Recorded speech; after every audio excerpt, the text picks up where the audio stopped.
Let's go. Little early evening streaming here. Come on.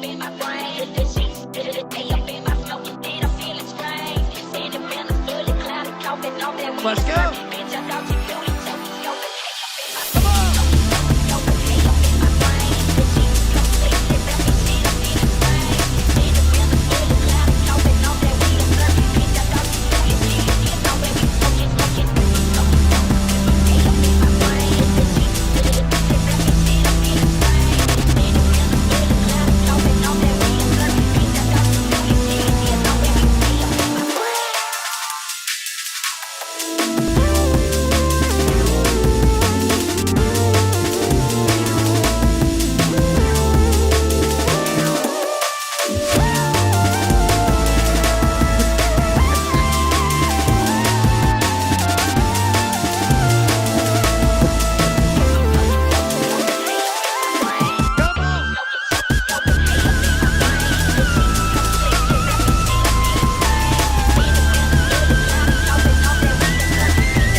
Are you ready?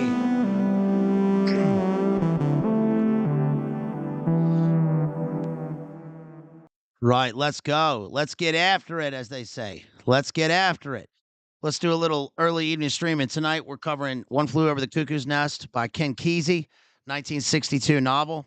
I'm going to talk about the film, the Milos Forman film with Jack Nicholson and a great ensemble all-star cast. But we're really going to focus on the book because it's more relevant now than ever. This is a hard-hitting book, and probably most of my audience has read the book. A lot of people read the book in their youth. I first read the book summer of ninth grade. Okay. And so summer after ninth grade, so I was 15 years old. And I mean, it impacted me then, but going back and rereading it is insightful. You'll get a lot out of this book that you didn't get in the first place. And it's not what you thought it was about. Maybe it is for you guys, but in general, this is an impactful. It's a hard hitting book because I'll just say it straight out. This is really a book about the impact of MKUltra. It's an MKUltra book, and it reads like a programming book, sort of like some of the other books that we've read. I mean, we covered Wizard of Oz. We've done the J.D. Salinger book. It sort of reads like almost like a Martin Orne programming book, but it's not. And the distinct difference is that it is real. It has some contrast, and it has is sort of an interior commentary on what MKUltra is from the other side. Now, it doesn't specifically say MKUltra, so it's not like there's not like a book list, obviously. But it because it takes place in a Bellevue-like facility, and because Ken Kesey in real life, was part of the acid tests and worked in one of these facilities, and it concerns EST, electroshock therapy, as the crux of the book. I mean, the shock shop is really the villain of the novel. I mean, so yes, Nurse Ratched is an uber villain, but it takes place in this sort of hellish landscape of one of the interior of one place until they break out. And my thesis for the book really is that McMurphy represents a kind of nexus point between old America and post World War II going into the NWO America. And that's because he's imbued with this sort of joie de vivre, this like force of will, this life force that is magnetic in the book. And there are part of the book is figuring out for the reader whether he is a con man, right? And whether he's going to be a kind of a Luciferian figure, because that's often what happens in these books. The liberator will turn out to be a kind of a it'll be a in the paradigm of a sort of it'll be a Gnostic paradigm, and the hero will turn out to be an anti-hero. And he is an anti-hero in a number of ways, but it's weird because he's an anti-hero in the sense that he represents a kind of rebelliousness and a law-breaking spirit that is really belongs to the first half of the 20th century and prior to that. Because he's a raconteur, he is kind of a con man, but he's lovable. He's really like a Doc Holliday sort of character. I mean, he's always playing cards, and so you have to, I think, use your discernment in a book like this and figure out whether you're being lied to, right? Whether there's an unreliable narrator in the character of Chief. And that what one thing that Kesey does really brilliantly in this is he he first of all, he makes Chief the narrator, right? So we already sort of don't trust the narrator for a number of reasons. One, because he's an inmate in this facility. But what ends up happening is subtle, I think, and that's because the dichotomy between the good and the bad within their world, right, within this facility is such that there are clear lines drawn between the good guys and the bad guys, and we do have a really kind of a good guy, bad guy story that's clearer than really any of the novels that we've read recently. And that's strange because the book was published in 1962, and it's firmly, like, in the postmodern era, but it doesn't really function that way. It's a commentary on that, but from another side. Now, I don't of course, I don't know, I mean, I've often stated that, it's important to not pay attention to the lives of the authors in one sense because the written word is what survives, and the work itself is the life of the literature.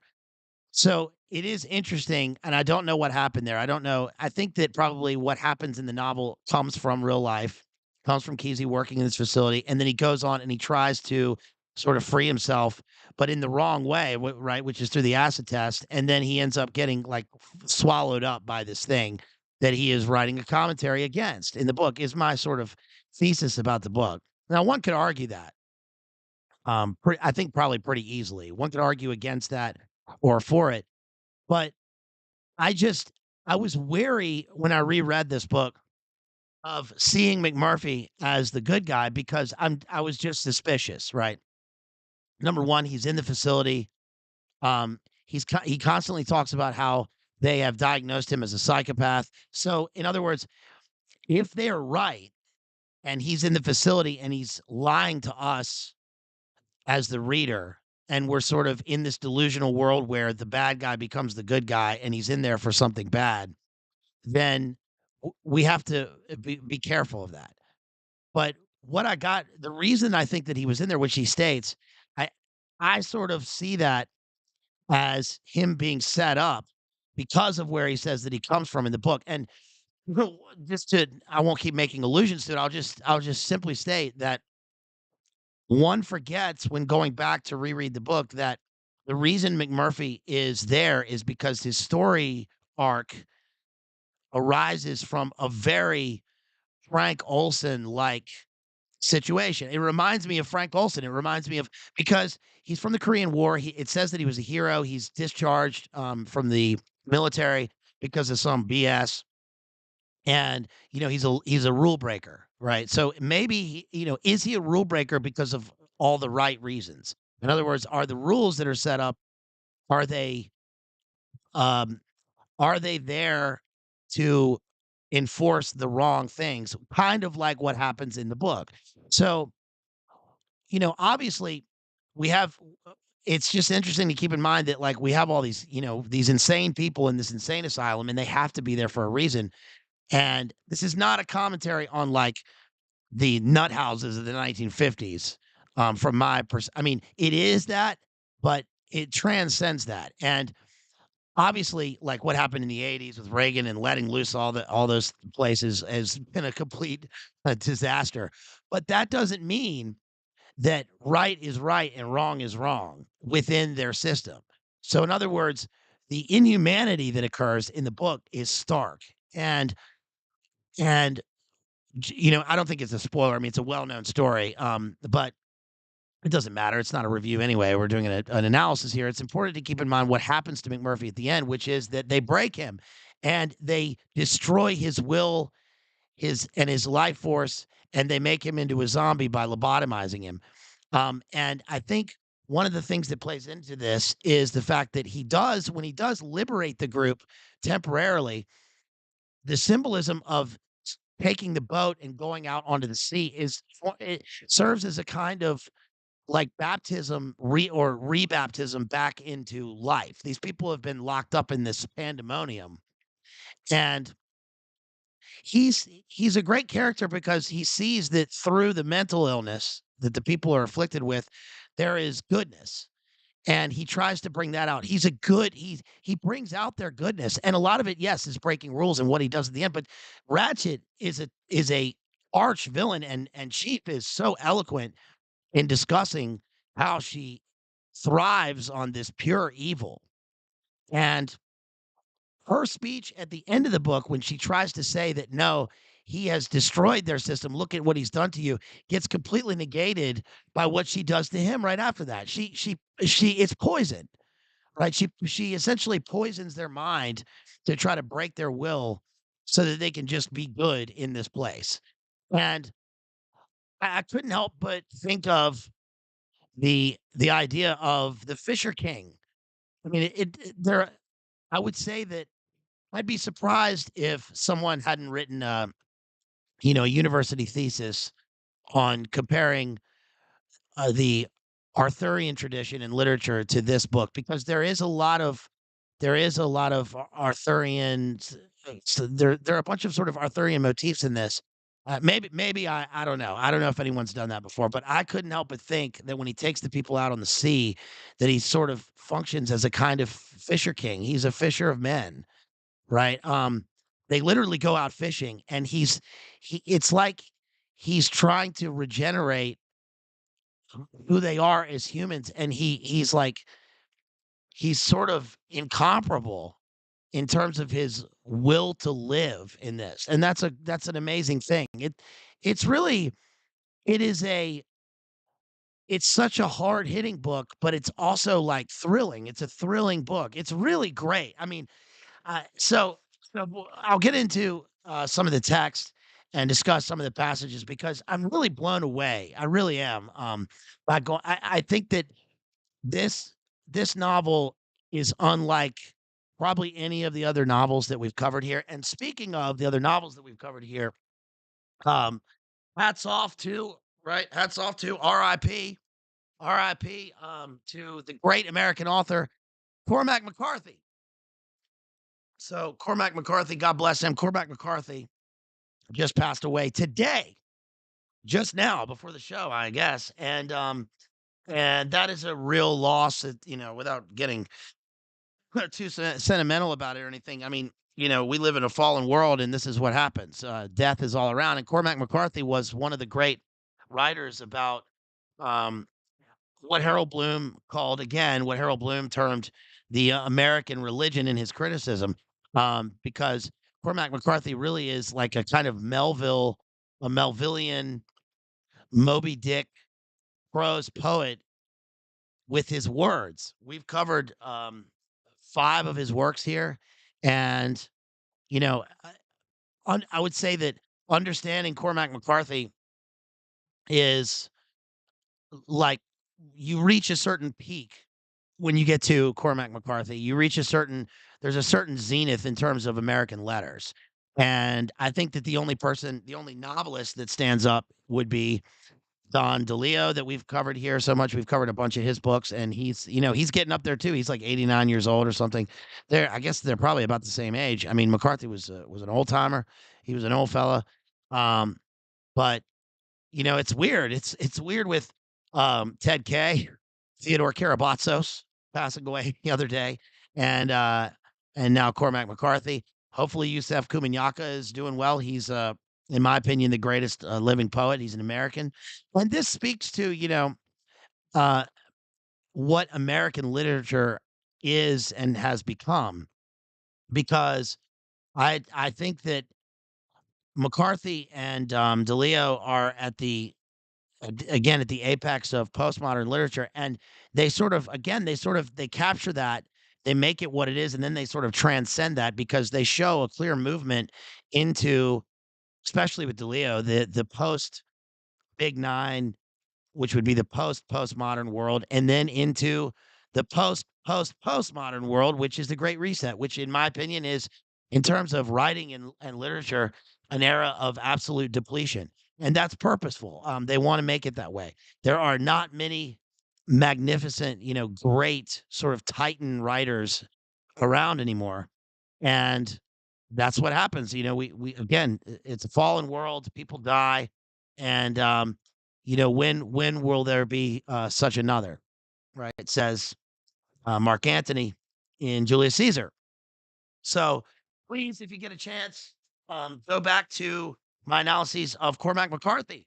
We just covered the crossing a month ago. We just did this. And in fact, I think I mentioned in that stream that, it was, unfortunately, he's getting up there in age, and we weren't gonna see him around much longer, so that's such a shame.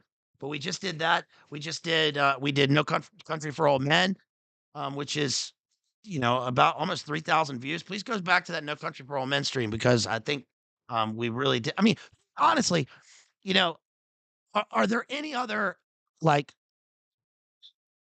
I mean, we've really covered McCarthy here, so, um, I think that he's passed away, and anybody who is looking for a deeper analysis of the meaning of Cormac McCarthy and his work should go look at the stuff that we've done here. I mean, is there anything better in terms of a deep analysis of Cormac McCarthy through 5 works?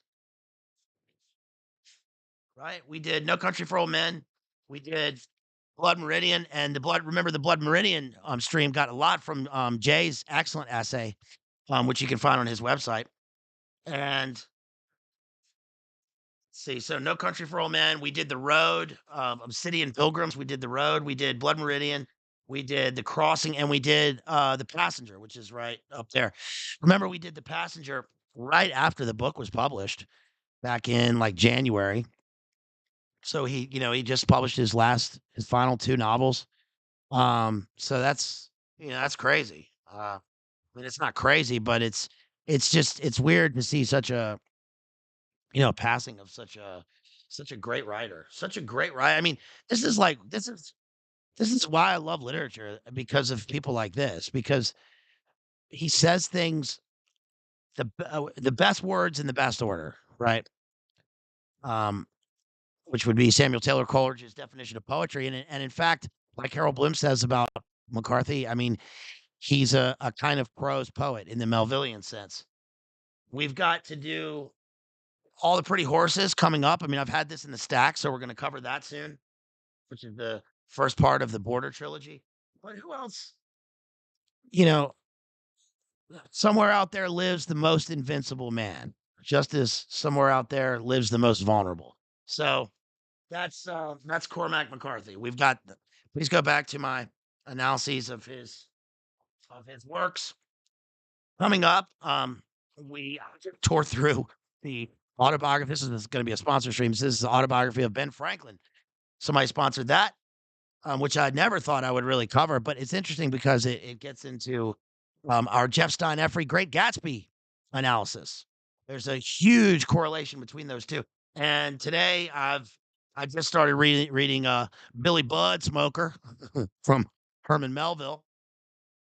So we'll probably do like a 18th and 19th century stream. Maybe I'll tie one more in there to that. Um, so let's get into One Flew Over the Cuckoo's Nest, 1962, 62, 63, Ken Kesey, the great book. Okay, so and before we do that, please like and share, you guys. Like and share the stream.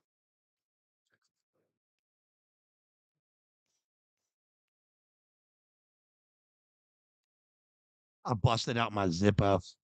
Zippos annoy me because they don't I mean, American ingenuity, right? The Bic lighter stays lit for months and months and months, whereas, the Zippo's great and it's windproof or whatever, if I guess if you're in the big WW2, but Zippos annoy me because you gotta keep refilling them. But anyway, I busted out just for fun. So, um, let's get into this. So, the book starts off, they're out there. Great first sentence. Great first sentence, which sets the tone, kind of like "Call Me Ishmael," a 3, speaking of Melville, right? A 3-word first sentence, which is so unique because there's an economy of style there where, first of all, it's spoken by Chief, and we get the speaker in this book is one of the inmates, and it's interesting because he's not the protagonist, right? And, Marlboro Medium. He's not the protagonist, so it's a little bit different.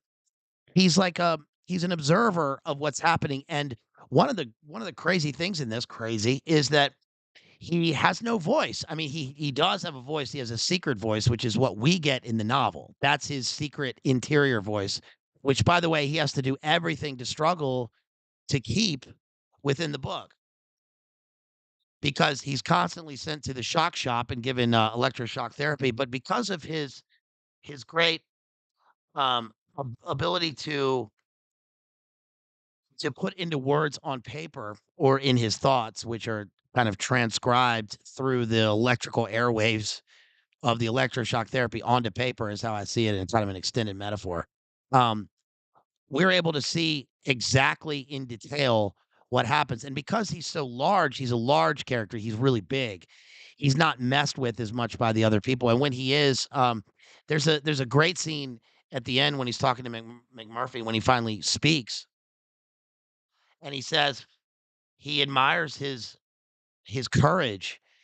I'm kind of paraphrasing here, but he admires his courage, and McMurphy says, "What are you talking about? You're the biggest guy I've ever seen." And he says, "No, you're bigger than me."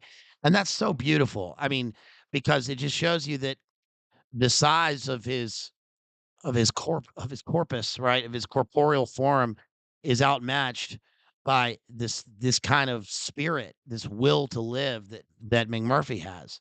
And he just wishes that he had that he could have the charisma that he has.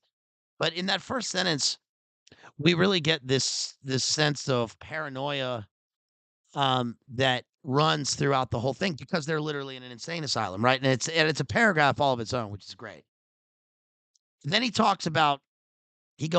on to talk about the minions of Nurse Ratched and how the orderlies appear almost like hellish specters to him because they're framed against the crisp whiteness of their work garb and, like, the squeaky shoes. One thing that always struck me about this is, and I can remember this from being, like, a little kid, is that when you had to go and get a checkup or go to the doctor's office, the one thing that strikes me even now is the sound of those shoes. I remember being 2 years old and the nurse walking through the hall and those white squeaky shoes, like, just it's just very off-putting to me.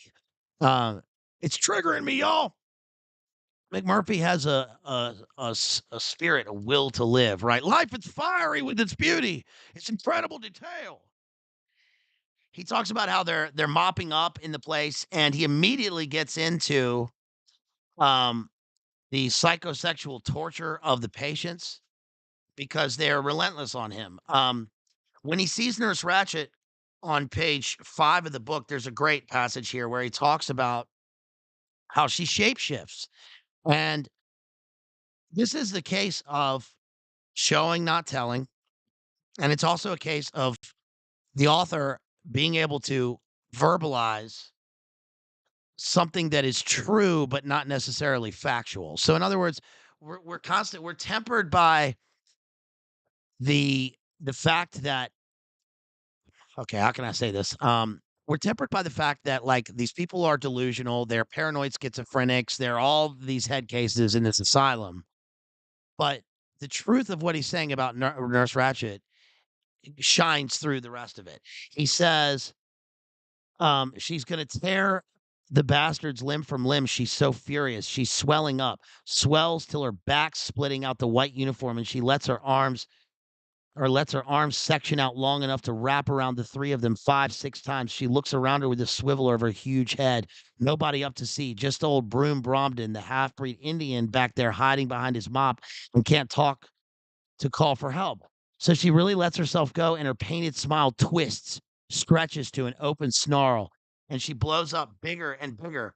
Big as a tractor, so big I could smell the machinery inside the way you smell a motor pulling too big a load. I hold my breath and figure, my God, this time they're going to do it. This time they let the hate build up too high and overloaded, and they're going to tear one another to pieces before they realize what they're doing. But just as she starts crooking those section arms around the black boys and they go ripping at her underside with the mop handles, all the patients start coming out of the dorms to check on what's the hullabaloo, and she has to change back before she's caught in the shape of her hideous real self. By the time the patients get their eyes rubbed to where they can halfway see what the racket's about, all they see is the head nurse smiling and calm and cold as usual, telling the boys they best not stand in a group gossiping when it is Monday morning and there is such a lot to get done on the first morning of the week. So do you get it? She shapeshifts in front of him. And again, this is the medication, the electroshock therapy, the like pandemonium, right? It's literally a pandemonium. It's like all the devils are there. And at night, the freaks come out and the insane people are put away, but the freaks come out and they come out to torture the people in the asylum. And that a lot of this is done through just little nods and half smiles and directions of her eyes, like as if she's some sort of like magneto machine or something. Like remember in Return to Oz, they go and they're gonna electroshock Dorothy. And when she goes through it, the rest of the movie is about us seeing characters as archetypes in the form of the various things that she sees in the facility. So, for instance, the electroshock machine becomes TikTok, right? Well, in this, it's like she materializes. It's like she sort of joins with the electroshock machine. It's like some sort of yeah. Bill says she's some sort of reptilian. I mean, it's like that. It's like that David Icke um, talk about Ted Heath in the green room. I mean, she shapeshifts in front of him, and it's truthful in the sense that this is like her inner self, or this is how she appears to these poor people. Um, before anybody can turn, this is page 6. Before anybody can turn to look for me, I duck back in the mop closet, jerk the door shut, dark after me, holding my breath. Notice that the prose is written in the voice of Chief, and it's form plus content equals meaning. That when the sentences start to sound like they're running on, they're not run on sentences, they're just compound complex sentences. Because they go on, it's because his thoughts are running. So there's a lack of periods within the paragraphs. And we really get like a voice to skull technology straight to our brain form of what this guy is going through. Shaving before you get breakfast is the worst time. When you got something under your belt, you're stronger and more wide awake, and the bastards who work for the combine aren't so apt to slip one of their machines on you in place of an electric shaver. But when you shave before breakfast, like she has me do some mornings, 6:30 in the morning in a room all white, walls and white basins and long tube lights in the ceiling, making sure there aren't any shadows and faces all around you trapped screaming behind the mirrors, then what chance you got against one of their machines? Faces behind the mirrors. So this is classic psychiatric DID, MPD, schizo-inducing behavior. They are using the electroshock therapy machine to shatter the psyche of these people that they see as broken so they can reprogram them or at least keep them docile. And because of that, he starts to hallucinate faces in the mirror or faces behind the mirror. And it's crazy again, which is actually sane because there are people watching him. And there probably are two-way mirrors in this place where people are watching him because he's in a panopticon facility, right? I hide in the mop closet and listen, my heart beating in the dark, and I try to keep from getting scared, try to get my thoughts off someplace else, try to think back and remember things about the villages, the big Columbia River. Think about One time Papa and me were hunting birds in a stand of cedar trees near the Dallas. But like always, when I try to place my thoughts in the past and hide there, the fear close at hand seeps in through the memory. I can feel that least black boy out there coming up the hall, smelling out for my fear. He opens out his nostrils like funnels, his outside head bobbing his this way and that as he sniffs, and he sucks in fear from all over the ward. He's smelling me now. I can hear him snort. He didn't know where I'm hid, but he's smelling and he's hunting around. I try to keep still. Dot dot dot. Papa tells me to keep still, tells me that the dog senses a bird somewhere is right close. So he is he get it? He is regressing. He's infantilizing. He's going back to his earlier memories because he's trying to, number 1, conscientiously or consciously get in touch and remember who he is as a human being and not get lost in this fog. But he's also he's also regressing. He's trying to go back. His brain is trying to form that defense mechanism where he can go back into a safe place away from the outright psychic torture of the brain busting machine. He says, I hold back the yelling. I hold back till they get to my temples. I'm not sure it's one of those substitute machines and not a shaver till it gets to my temples. It's interesting that they put the machine on the temples on the head because the body is a temple. He's trying to destroy the temple of the brain. So it's literally the place called the temple, but like they're trying to destroy any sense of they're trying to destroy creation, right? It's not a willpower thing anymore when they get to my temples. It's a button pushed, says air raid, turns me on so loud it's like no sound. Everybody yelling at me, hands over their ears from behind a glass wall, faces walking around and talk circles, but no sound from the mouths. My sound soaks up all other sound. Remember, we talked about sound in the last stream and how important sound is to sanity? They start the fog machine, and again, it's snowing down cold and white all over me like skim milk, so thick I might be able to hide in it if they didn't have a hold on me. I can't see 6 inches in front of me through the fog, and the only thing I can hear over the wail I'm making is the big nurse whoop and charge up the hall while she crashes patients out of her way with that wicker bag. I hear her coming, but I still can't hush my hollering. I holler till she gets there. They hold me down while she jams a wicker bag and all into my mouth and shoves it down with a mop handle. Jesus. This is so bad, right? This is so terrible. I mean, this is really inhumane. They're really trying to just completely desecrate these people. And I'm not saying it's bad in all cases. No, I'm not. No, I am. I mean, this is torture, right? This is inhumane. This is not right. And especially with Chief, we're going to learn his story and why he's in there, right? Chief, by the way, is also a war veteran. Um, and this is gonna speak to I mean, remember at the beginning when I said that the book was more relevant now than ever? Just on Boiler Room the other night, I was talking with, one of my buddies on there, and he was talking about what the VA does, right? And as if they've stopped doing this, but, this is what they do, right? So, just like Colonel Kurt says in Apocalypse Now, quote from Apocalypse Now. So don't mind the cussing. It's a direct quote. It's a family audience. He says, they train our boys to go and drop bombs on people, but they won't let them write the word fuck on their aeroplanes because it's obscene, which is insane, right?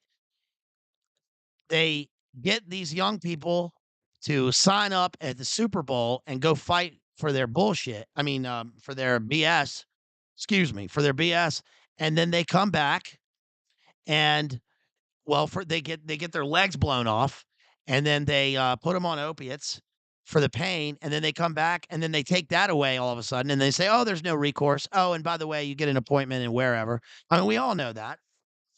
And this is at a time where it's like if you question anything, then you're locked. Now, I'm not saying there weren't people that needed to be put away, right, for various reasons. But the point is that when they're there, This is inhumane. I mean, this is torture. This is torture what they're doing to this guy, right? I mean, do you agree? What do you guys think? What do you think? Put it in the chat. Yes, you gotta start listening to Boiler Room. Um, I think I'll be there, Thursday night again. I mean, we've had some good times with our homies over there. So, brain fog after the psychic driving. So, this obviously, we get huge. I mean, I think that this is why literature is important because as much as we can read about what happened to people in, reading about Ewan Cameron and McGill and Martin Orne and I don't know, Sid Gottlieb and all these people, as much as we could read the history about it, to get a real sense of what it is and what it's like, I think it's important to read fiction because even though you would think that fiction would be fictional, it doesn't hit as hard, there's something about reading stories and reading fiction that parallels real life that hits harder. It hits home harder. And I don't think you could get a better example in literature of what this process is like than this book. Does that make sense? When the fog clears to where I can see, I'm sitting in the day room. They didn't take me to the shock shop this time. I like how it's shock shop because obviously it's the alliteration of the two terms, and it's it's a colloquial sort of idiomatic expression that they make for the electroshock therapy torture room. But also think about how it's onomatopoeia. The sound shh, the sound of the whirring of the machine and the electrical pulse is mimicked by the two words shock shop. They didn't take me to the shock shop this time. I remember they took me out of the shaving room and locked me in seclusion. See all the sounds in that sentence. I don't remember if I got breakfast or not. Probably not. Now he gets into sentence fragments because his mind is warped by the machine. I can call to mind some mornings locked in seclusion, the boys keep bringing seconds of everything supposed to be for me, but they eat it instead. Till all three of them get breakfast, where I lie there on the pea stinking mattresses, watching them wipe up egg with toast. I can smell the grease and hear them chew the toast. Other mornings, they bring me cold mush and force me to eat it without it even being salted. This morning, I plain don't remember. They got enough of those things they call pills down me, so I don't know a thing till I hear the ward door open. This is crazy, right? Um, the next scene on page 10 is where the orderlies come in and they start to talk about how they have to take people's temperature, which is terrible because now they're straight up violating the patients and it's like I mean this scene to me is like pandemonium devils standing around pitchforking people, right? They're in there and they're violating all these grown men with these thermometers, and it's just terrible. They're doing it to degrade them. Page 11. But this morning I have to sit in the chair and only listen to them bring him in. Still, even though I can't see him, I know he's no ordinary admission. I don't hear him slide scared along the wall. And when they tell him about the shower, he don't just submit with a weak little yes. He tells them right back in a loud, brassy voice that he's already plenty damn clean. Thank you. So now we get McMurphy. We get the entrance of this larger than life hero who is sane. You know, he's talking, and we know he's sane because his sentences are mixed in without quotation marks in what the chief says. He's just recounting the story in a fluid way that we actually get in Cormac McCarthy of all people.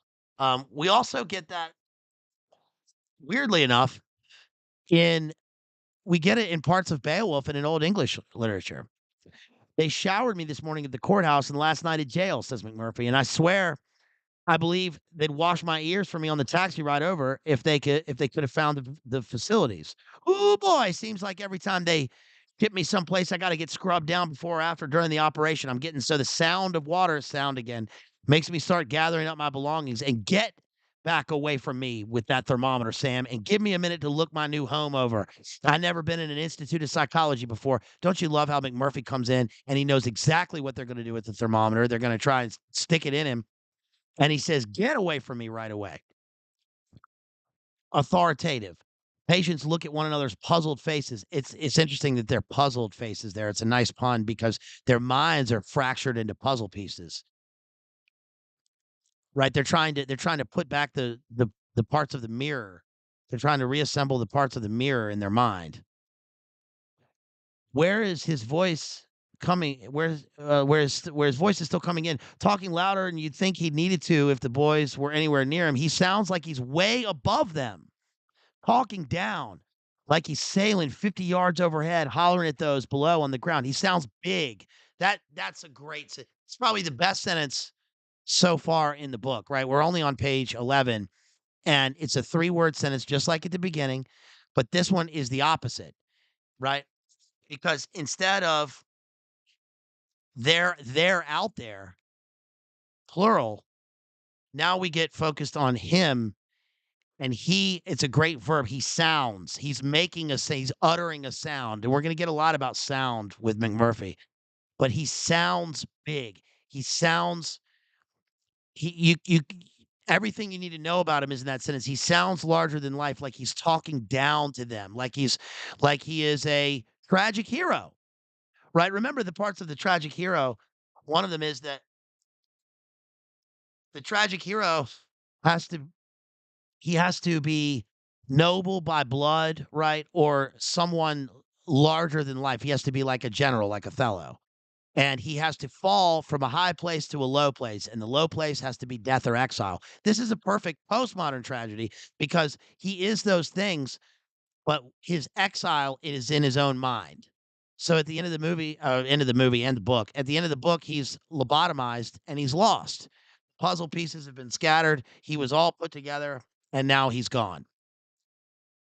He sounds like he's above them. This is like why in films, the best example of this is Citizen Kane, right? Citizen Kane, you remember the speech where we're looking at Kane and we're looking up. Well, anytime in movies we get larger than life figures, the camera is always set lower and we're looking up to them like they're larger than us, right?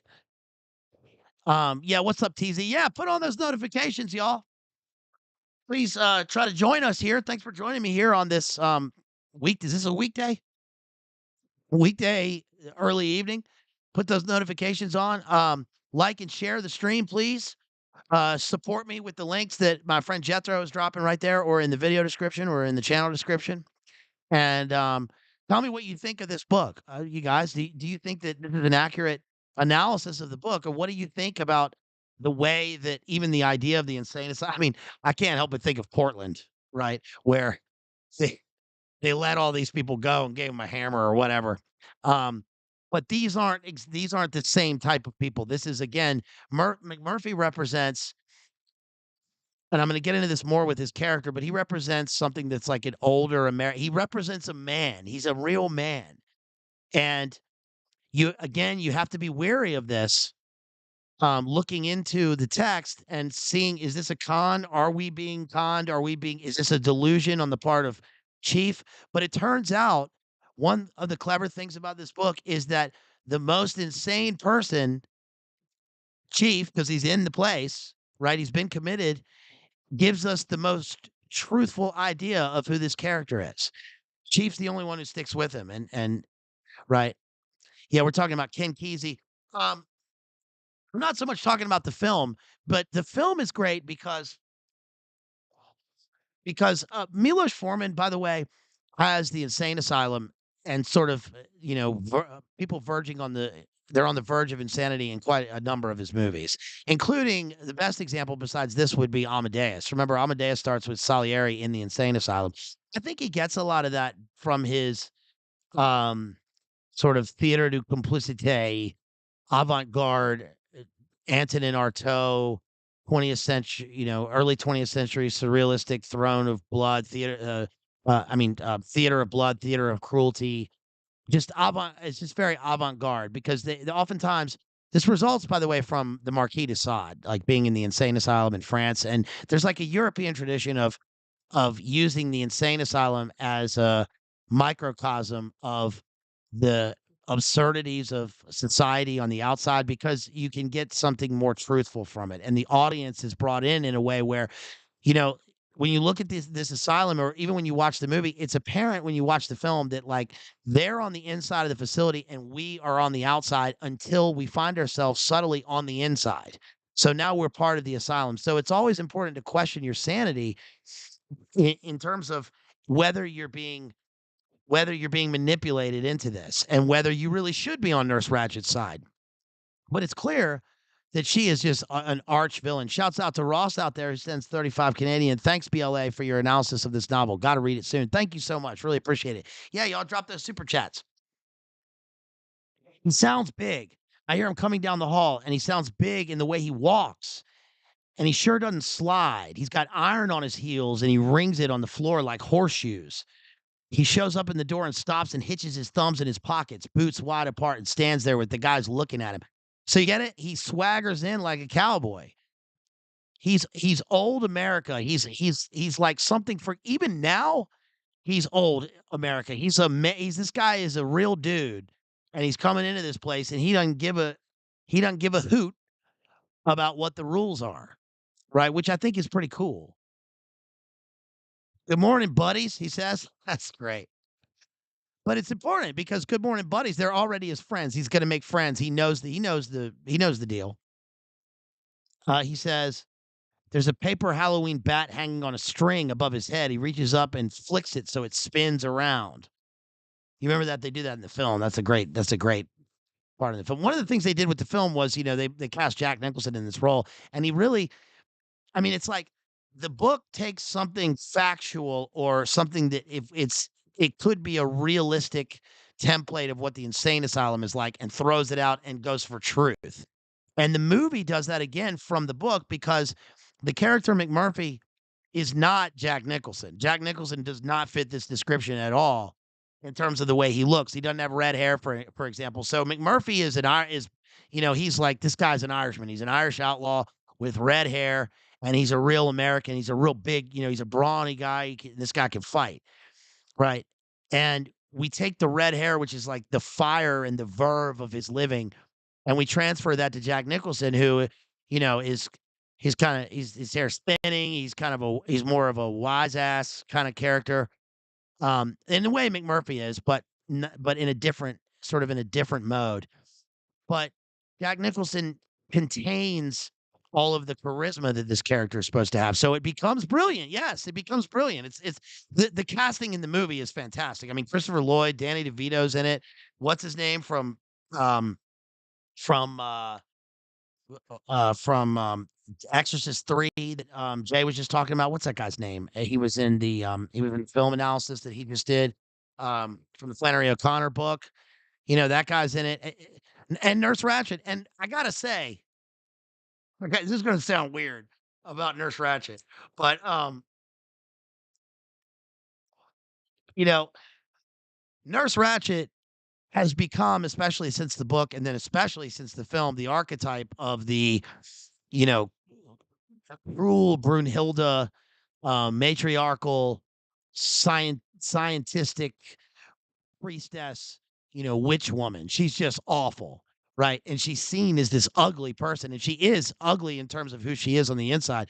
But Nurse Ratchet is actually. Is it weird to say she's attractive? There's something attractive about her, and that has to be the case. That has to be the case. She has to have some sort of underlying sexuality in order for her to get the orderlies, for example, to do what she wants. I mean, that's not overt. It's covert, and it's in the subtext of the book. But that's the reason. Now, hear me out. That is the reason why at the end of the book, McMurphy plants himself with his legs spread apart like a cowboy, and she's down. Remember, she's like on her knees or on the ground, and he comes and plants himself right in front of her like that. And then that's what sets in motion the fact that she feels like there's a power struggle, and that he's flipped the script on her, right? And then she tells him that she's broken everybody in the place, and that I mean, she really hurts McMurphy in that last scene in the book because he cares about these people, and because she tells them that it's his fault that they're there, and it's clearly her fault that not that they're there, but what she's done to them, and then he assaults her, right? So it becomes a weird and remember why he's in there in the first place, which I think the way that he reacts to it, I'm not gonna cover it, but the way that he reacts to his reason for being in jail in the first place before this, he kinda jokes about it in an absurd way as if it never happened, or as if he was set up somehow, and I see that as kind of a Operation Midnight Climax sort of thing, and the reason for that, of course, is because of his Korean War stuff. I'm not saying that, like, this guy was in Operation Midnight Climax and that, like, he's a but it reads like that. It reads like Kesey knew what he was talking about here by putting that as his reason in here, but he's also a sexual character, and so is she. So she does I mean, the actress who plays Nurse Ratched, like, is is a good-looking Hollywood woman, not in the movie, of course, but anyway, whatever. Um, yeah, Mixie says, yeah, he agreed with me. Um, he says, "He talks a little the way Papa used to, voice loud and full of hell, but he doesn't look like Papa. Papa was a full-blood Columbia Indian, a chief, and hard and shiny as a gun stock. This guy's redheaded with long red sideburns and a tangle of curls out from under his cap. Been needing cut a long time. So he's a wild character, right? And the Pearl's going back to John Herrick. I mean, going back further in terms of archetypes, but especially in John Herrick and some of the Cavalier poets. Curly hair is a sign of sexual verve. And he's broad as Papa was tall, broad across the jaw and shoulders and chest, a broad, white, devilish grin, and he's hard in a different kind of way from Papa, kind of the way a baseball is hard under the scuffed leather. What a great description of this dude, man. Kesey can write, dude. I mean, Kesey can write the hell out of a book. He really can. Hard as a baseball under the leather. That makes me think of he's almost like a Steve McQueen character, right? There's a reason Steve McQueen has that mitt in The Great Escape, right? That represents Americanism, right? And that he just has to he's supposed to just play ball with his captors, but instead he doesn't. He plays ball with himself in the cooler, right?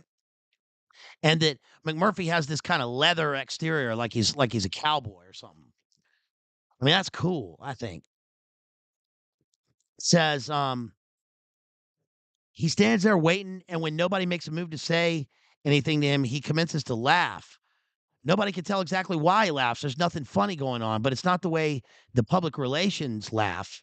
It's free and loud, and it comes out of his wide, grinning mouth and spreads and rings bigger and bigger till it's lapping against the walls all over the ward. Not like that fat public relation laugh. This sounds real. Realize all of a sudden it's the first laugh I've heard in years. So he's the good guy. He's making them laugh, right?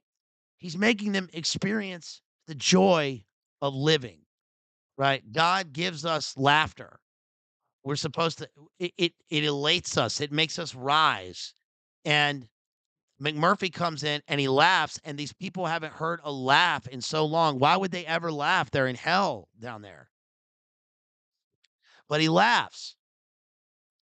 He stands looking at us, rocking back in his boots, and he laughs and laughs. He laces his fingers over his belly without taking his thumbs out of his pockets. This is so poetic. I see how big and beat up his hands are. Everybody on the ward, patients, staff, and all is stunned dumb by him and is laughing. There's no move to stop him, no move to say anything. He laughs till he's finished for a time and he walks on into the day room. Even when he isn't laughing, that laughing sound hovers around him the way the sound hovers around a big bell just quit ringing. It's in his eyes, in the way he smiles and swaggers, in the way he talks. Damn, this is so good. He's ringing a bell. Now that I can't help but think is supposed to be some sort of reference to probably not intentionally, but as a reference to him as a kind of a Liberty Bell. I mean, this guy is American as you can get. And it's like but the Liberty Bell's cracked, just like this guy, right? He's cracked up. He's in the insane asylum. The reason he's there, by the way, is because he was put in jail and he pretended to be crazy. So he'd be put in the insane asylum.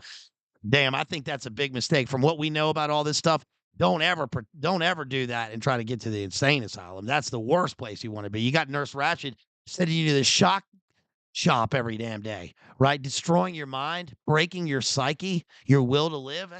That's crazy. He says, "What happened, you see, is I got in a couple of hassles at the work farm to tell the pure truth, and the court ruled that I'm a psychopath. And do you think I'm going to argue with the court?" Now, it's interesting that they term him a psychopath because the, the people putting him there, the system that puts him there is psychopathic. The people that are doing this inhumane stuff in terms of research, and this becomes the modus operandi, they are psychopathic. Not to say that there aren't psychopaths in there, but you compare this to the house that Jack built that we just read, right? Where we have the pure actual psychopath, or to Cormac McCarthy, to Anton Chigurh. They can't put on a smile. The smile, they can put on a smile as a mask of sanity, but they sure can't laugh. Right. So I said also, laughing is foreshadowing. Think of the difference between insane laughing and logical, wholesome laughing at the absurd. The next chapter, he talks about how the rooms are split up between two groups of people. Um, and they have what they call the acutes and the chronics. On one side of the room, the younger patients known as acutes because the doctors figured them still sick enough to be fixed, And then on the other side of the room, they have the chronics. Not in the hospital, these to get fixed, but just to keep them from walking around the street, giving the product a bad name. Interesting that they're the product of mid 20th century capitalism, I guess, is what Kesey is probably saying here. But the product meaning, you know, the American wholesomeness. And those are the chronics, and they gotta go. Okay. They gotta be put up. Okay. But that doesn't mean they have to have this insane treatment there, with the shock shops. But the people getting the shock shop, in the shock shop are mostly the acutes in the book because they're trying to fix them. Um, this also makes me think of Papillon. There's a bunch of insane stuff. There's Papillon, right? Which is also Steve McQueen. Where Steve, I mean, that's probably a better example, right, of Steve McQueen being this character, a guy who he couldn't have been in One Flew Over the Cuckoo's Nest because just like trying to get him for Apocalypse Now, he was at the end of his rope. Remember, he got Steve McQueen got cancer from removing the asbestos from the bowels of the ships, right? When was he in the Navy? I think he was either in the Navy or the Marines, or he might have been a Marine. But whatever he had to do, they made him do some terrible work, and he ended up getting cancer from it and dying early. Not to say that he wasn't a hard living red-blooded American, right? But Papillon, remember, he gets sent to Devil's Island. If you haven't seen that movie, that's a great movie. Or I think it's 12 Monkeys. I mean, one of the great things in this is that, remember, Jay's talked about how this is a great thing to notice about how always in insane asylums and movies, they got the damn cartoons playing, right? They always got the Roadrunner and Woody Woodpecker, and they're dropping anvils on your head because it mimics what they're doing to you in the insane asylum, and it just makes the kooky go into Looney Tunes. But this doesn't have that. And in fact, it subverts that because they try to pacify the patients with the television. But there's a great scene where the televisions get cut off as punishment, and McMurphy pretends to watch the television, and they all join in and they start laughing at the fictional television show on the turned off TV, which is great because it shows that McMurphy, for one, has the ability to logically subvert the order of things in the insane asylum, and the order is an order of disorder. They're trying to, from what they're doing, right? I mean, yes, they're trying to keep a kind of a textual order, but the subtext is that they're trying to break everyone's mind. Yes, it's torture. It's just torture. But so now he's watching the TV, but he seems even more insane than the other insane people, but Nurse Ratchet knows that he's not insane. So the question becomes, is this guy more insane than the insane because he's laughing at the television when the television isn't on, and of all things, he's trying to subvert her order? But she knows it's just a trick, right? And it's getting the patients unified, and it's unifying them as human beings. and she doesn't like that. She wants to be the one in charge. But it's also funny because reading into it in a figurative, poetic fashion, we can't help but realize that when they're watching the blank television screen, they are doing what Chief was talking about at the beginning, which is looking into a mirror. So they're laughing at themselves, right? And they're laughing at a projection of themselves. So it almost becomes fantastical or phantasmagorical because it becomes insane and imbued with a kind of a weird metaphysical craziness. Like they're laughing at the absurdity of the situation and not just the literal fact they're in an insane asylum. It says on page 16, what the chronics are, or most of us, are machines. Interesting, he describes them as machines because he gets that language from the place. Are machines with flaws inside that can't be repaired. Right? The ghost in the machine, the human computer, the brain is a computer. Flaws born in or flaws beat in over so many years of the guy running head on into solid things that by the time the hospital found him, he was bleeding rust in some vacant lot. It just occurred to me just now how much you want to bet that when Neuralink comes out, it's supposed to fix things like epilepsy and all that. That's the cover, right? That's the first thing. I'm actually sure that it probably will do that, right? But then, of course, it's about total control of the regular people. Um, how much you want to bet that they test it in these places and these facilities, and that they then use it to make the insane sane because they can reorder the neurons firing in the brain. I bet you that they do that. They'll say, like, for instance, that the medication is for the symptoms, but this will get at the root causes, and that then they will start to release people. I bet that will happen. I don't know in the anytime soon, but I bet that's in the books. Doesn't that make sense? Doesn't that make sense to y'all that they would do that? Because they won't actually fix anyone either. Because then they'll just make everyone insane. It says, let's see. Ellis is a chronic, came in an acute, and got fouled up bad when they overloaded him in that filthy brain murdering room that the boys call the shock shop. Now he's nailed against the wall in the same condition they lifted him off the table for the last time, in the same shape, arms out, palms cupped, with the same horror on his face. They crucified the man. He's nailed like that on the wall like a stuffed trophy. They pulled the nails when it's time to eat or time to drive him into bed when they want him to move, so as I can mop the puddle where he stands. At the old place, he stood so long in one spot, the piss ate the floor and beams away under him, and he kept falling through to the ward below, giving them all kinds of census headaches down there when roll check came around. Terrible. Page 18, we get Chief. I'm the one been here on the ward the longest since the Second World War. I've been here on the ward longer than anybody, longer than any of the other patients. The big nurse has been here longer than me. He says, actually, there isn't much need for them to say anything because other than me, the chronics don't move around much. And the acutes say they just as leave stay over on their own side, give reasons like the chronic side smells worse. Uh, It smells bad. But I know it isn't the stink that keeps them away from the chronic side so much as they don't like to be reminded that here's what could happen to them someday. The big nurse recognizes this fear and knows how to put it to use. He'll point out to an acute whenever he goes into a sulk that you boys be good boys and cooperate with the staff policy, which is engineered for your care, or you'll end up over on that side. There you go. This is what I said in the description.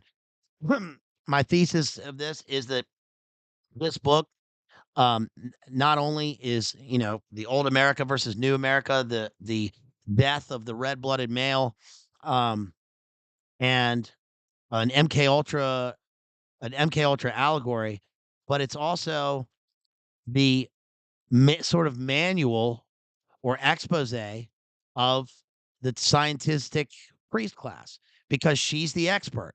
She's the expert, and she wants to do all this stuff for you because if you don't go along with it, then you don't care about yourself.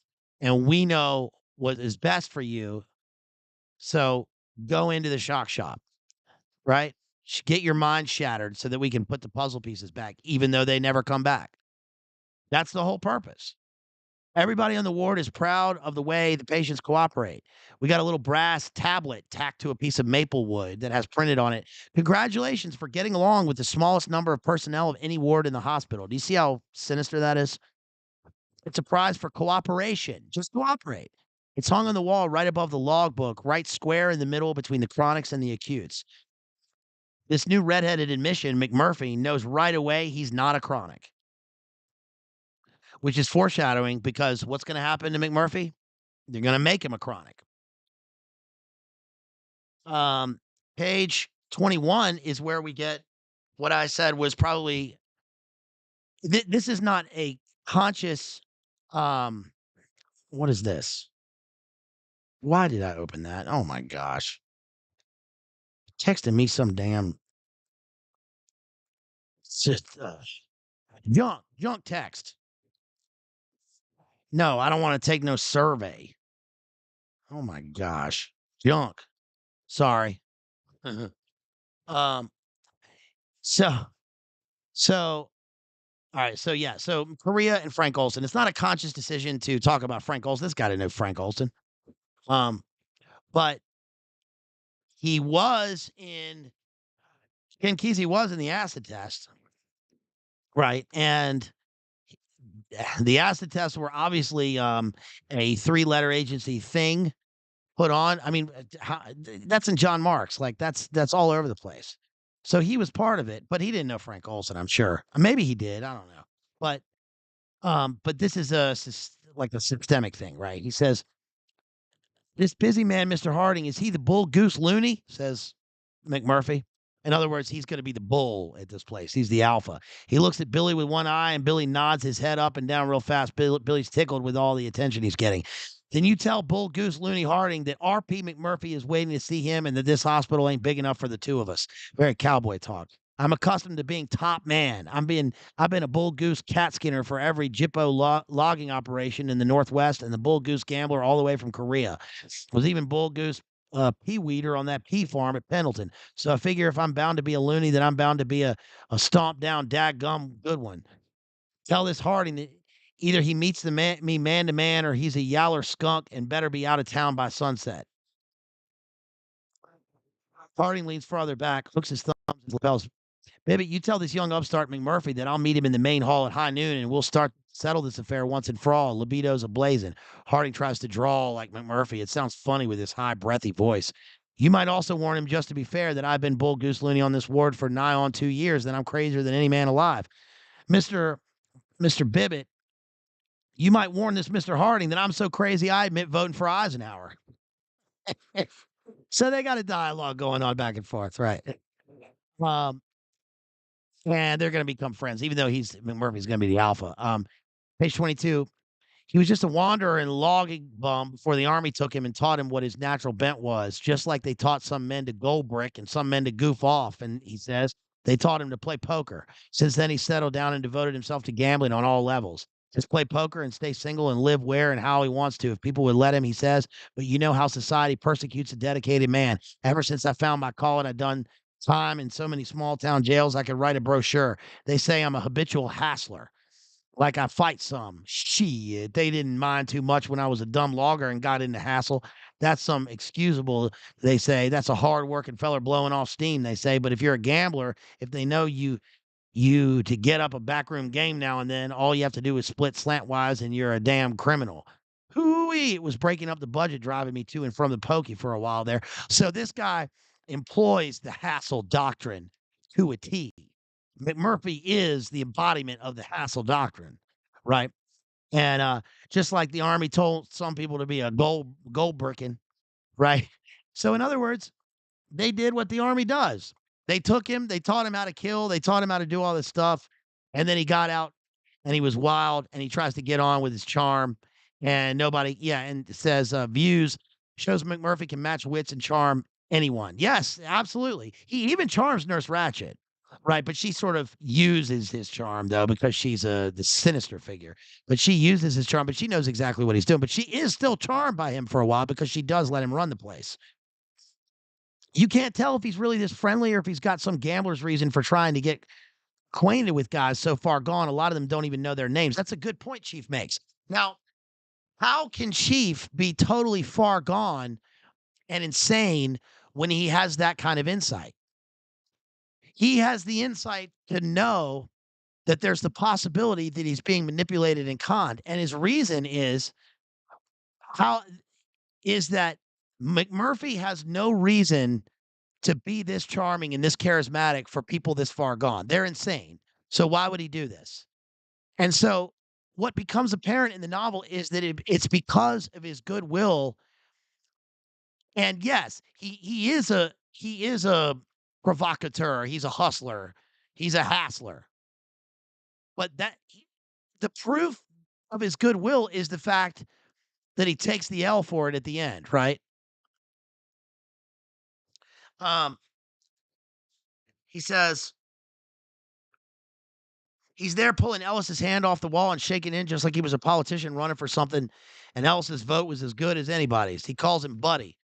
My name is R.P. McMurphy, and I don't like to see a full grown man sloshing around in his own water. Why'd you get dried up? In other words, he immediately understands that these people's dignity is being degraded. And even though they're locked up, he's going to try and do something about it. Ratchet, Nurse Ratchet. Here we go. Page 29. 20 pages 28 and 29. As I've watched her get more and more skillful over the years, practice has steadied and strengthened her until now she wields a sure power that extends in all directions on hair-like wires, too small for anybody's eye but mine. Hair-like wires, again, like she's also a machine. I see her sit in the center of this web of wires like a watchful robot, like a Black Widow, right? Which also has something sexual about it. I s- uh, tend her network with mechanical insect skill. There you go. Insect skill. Know every second which wire runs where and just what current to send up to get the results she wants. I was an electrician's assistant in training camp before the Army shipped me to Germany, and I had some electronics in my year in college. Is how I learned about the way these things can be rigged. What she dreams of there in the center of those wires is a world of precision, efficiency, and tidiness like a pocket watch with a glass back. A place where the schedule is unbreakable and all the patients who aren't outside, obedient under her beam, are wheelchair chronics with catheter tubes run direct from every pant leg to the sewer under the floor. Year by year, she accumulates her ideal staff. This is amazing. This is amazing how he breaks down how she runs this place. She's a master. She's like a Borman, right? She's a master of this bureaucracy through manipulation. Doctors, all ages and types, come and rise up in front of her with ideas of their own about the way a ward should be run, some with backbone enough to stand behind their ideas, and she fixes these doctors with dry ice eyes day in, day out until they retreat with unnatural chills. I tell you, I don't know what it is, they tell the guy in charge of personnel. Since I started on that ward with that woman, I feel like my veins are running ammonia.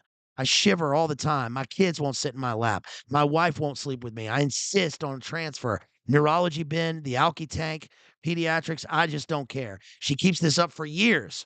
The doctors last 3 weeks, 3 months, until she finally settles down for a little man with a big wide forehead and wide jowly cheeks and squeezed narrow across his tiny eyes like he once wore glasses that were too small. Wore them for so long they cramped his face in the middle like a Himmler, like a Hale in the Osage book that we did, Killers of the Flower Moon.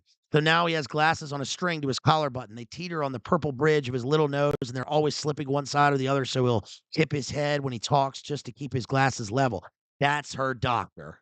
And again, it's the third time in the book so far we've had this powerful three-word sentence, a simple sentence, three-worded, that sums up everything, all of our emotions, all of our feelings, all of our logical thoughts about this entire system. She starts to acquire these orderlies. And then she says, the first one she gets 5 years after I've been on the ward, a twisted, sinewy dwarf the color of cold asphalt. His mother was roiped in Georgia while his papa stood by tied to the hot iron stove with plow traces, blood streaming into his shoes. The boy watched from a closet 5 years old and to squinting his eye to peep out the crack between the door and the jamb, but he never grew an inch after. Now his eyelids hang loose and thin from his brow like he's got a bat perched on the bridge of his nose. Eyelids like thin gray leather. He lifts them up just a bit whenever a new white man comes on the ward. peeks out from under them and studies the man up and down and nods just once like he's, oh, yes, made positive certain of something he was already sure of. He wanted to carry a sock full of birdshot when he first came on the job to work the patients into shape. But she told him they didn't do it like that way anymore. Made him leave the sap at home and taught him her own technique, taught him not to show his hate and to be calm and wait for a little advantage, a little slack, then twist the rope and keep the pressure steady all the time. That's the way you get them into shape, she taught him. Oh my god. All three of her minions, her dwarf minions. So in other words, do you get what she just said? Her minions are also uh traumatized psychic patients that she uses for the other side. So we've got the acutes and the chronics, but we also got the patients and the orderlies, and they're all in her big Black Widow spider web, right? Which is run through the machine of the shock shop, the electroshock therapy machine. And she cast a cold eye, a cold gaze on life, on death. Horsemen pass by, says Yates, right? She is like a G-Max times infinity in the pandemonium of this place. She runs it. Everybody else comes and goes, but she stays. And she teaches them they don't need to use the old methods like in Amadeus, right? When they have all the crazy people with like baskets on their head, like the bird cages on their head. Remember in Dracula? Go back to my Dracula stream. We talked about that with Renfield, right? Instead, she doesn't need to do that. But one thing actually that about Renfield that's in Dracula, in Bram Stoker's Dracula, that's ties into this is that remember that the doctor in Dracula is a morphine addict. And in this, the doctor is apparently a Demerol addict, and she uses that in her blackmail.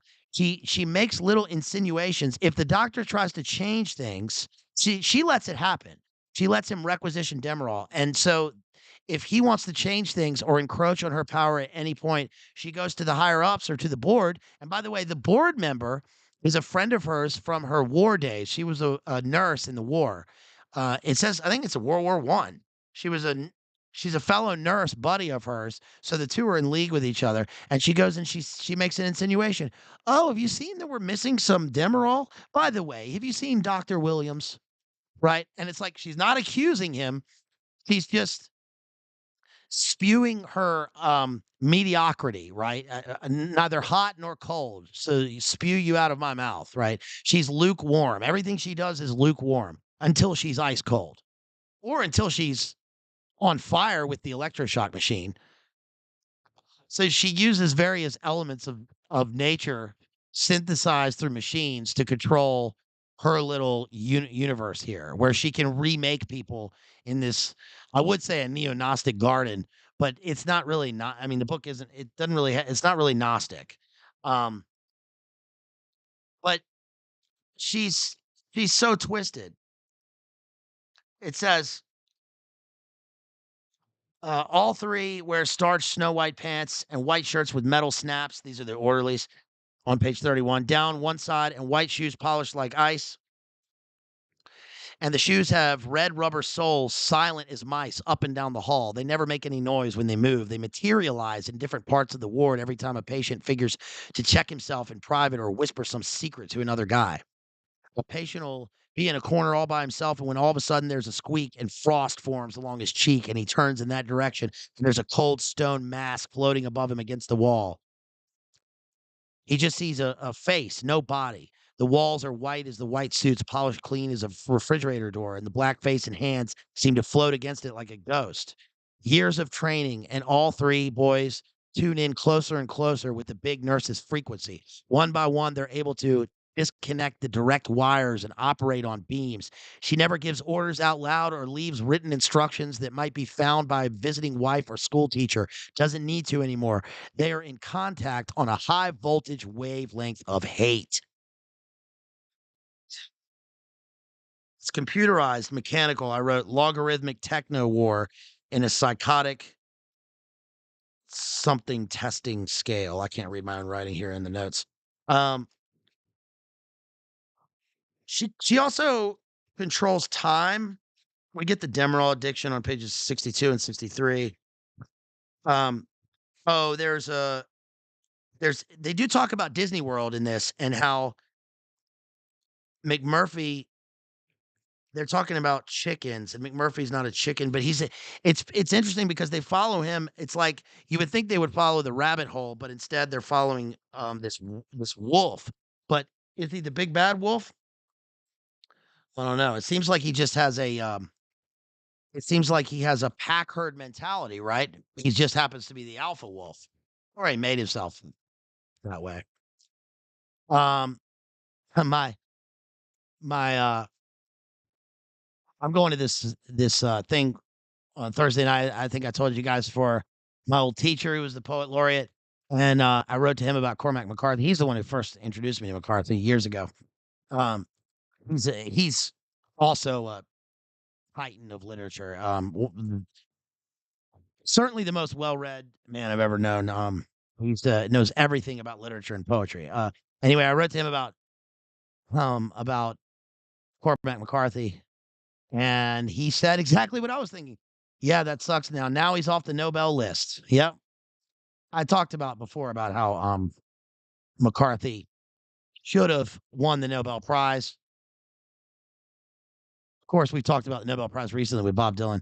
Um, but anyway, it's interesting that he brought that up. So shouts out also to Ray out there who sends $10 via Cash App. Thank you so much. Really appreciate you. Shouts out also to Adam who sent I think $5 on PayPal before the stream started. And shouts out to Adam for that $5.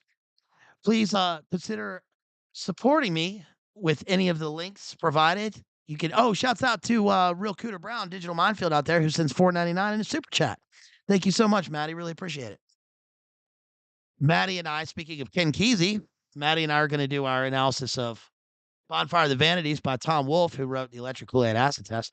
Ken Kesey is kind of he also seems to be embodied, or at least McMurphy does, seems to be embodied in the real life of Neil Cassidy. And we've covered Neil Cassidy when we did our early Jack Kerouac stream. We also talked about Neil Cassidy when Jerry and I talked about William Burroughs back on February 5th on Burroughs' birthday.